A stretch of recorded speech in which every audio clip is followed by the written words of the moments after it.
de la estructura sobre rasante parte de la losa de pista ya ejecutada. A partir de ese momento, los trabajos se inician con el montaje de las 12 pilastras de acero sobre pilas pilote. 6 en el lado de la calle Goya, de 39,8 metros de altura, y 6 en el lado de la calle Jorge Juan, de 33,55 metros de altura. Sobre estas pilastras de acero y 6 castilletes centrales provisionales de 36 metros de altura, se izaron las vigas longitudinales de cubierta montadas a nivel de la pista, en 2 tramos de 72,75 metros de longitud y 75 toneladas de peso cada uno.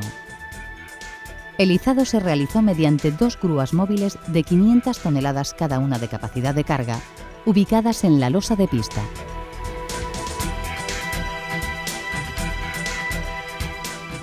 Estas cerchas metálicas de 145,5 metros de longitud tienen una sección transversal triangular de 4 metros de ancho por 3 metros de canto, con un vértice del triángulo en su parte inferior y cuyos 3 planos son vigas en celosía.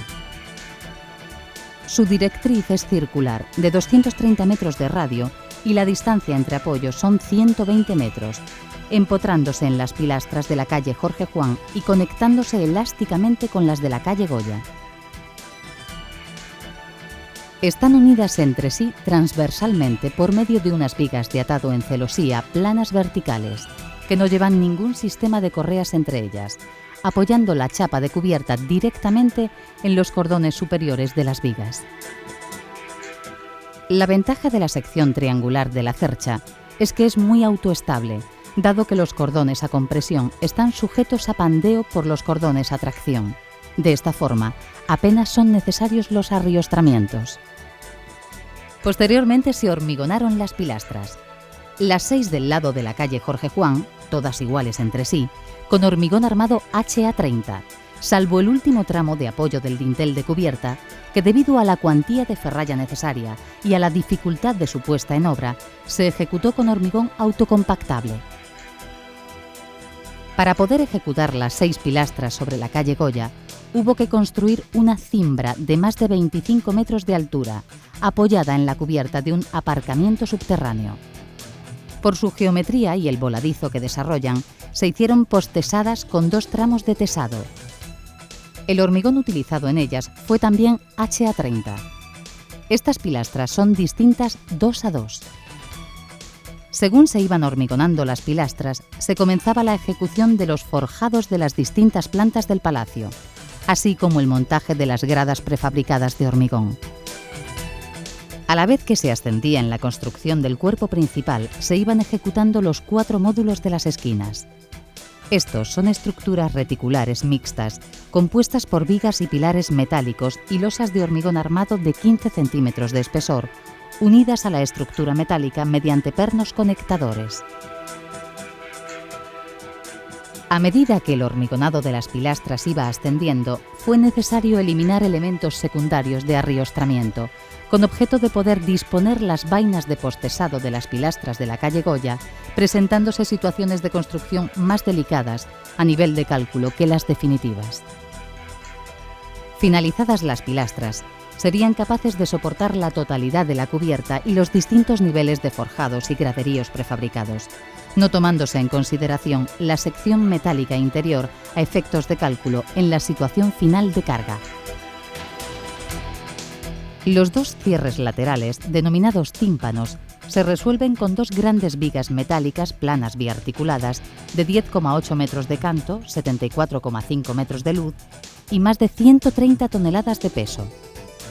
Están constituidas por barras formadas por perfiles en cajón rectangulares de 30 centímetros de anchura.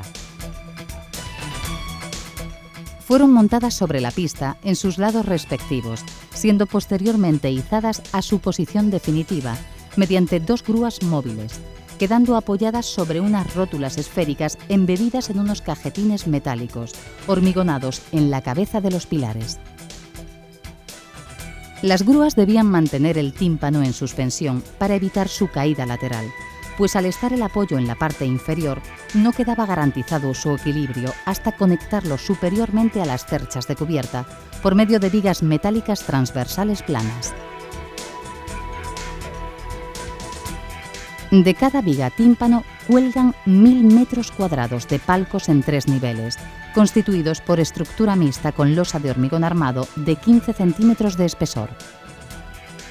Tras la finalización del montaje de la estructura metálica de cubierta, el hormigonado de las pilastras y de todos los forjados, se procedió al desapeo de la estructura de cubierta, retirando las estructuras provisionales.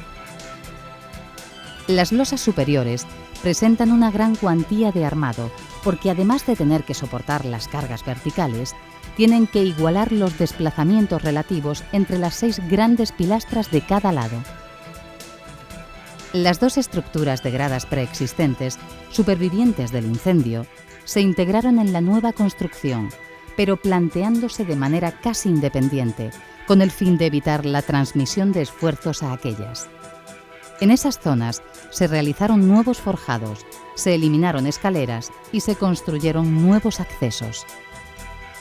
Al objeto de adecuar los antiguos graderíos de hormigón armado a las nuevas necesidades, se trataron los 12.360 metros cuadrados de su superficie con mortero cementoso de alta resistencia y retracción compensada.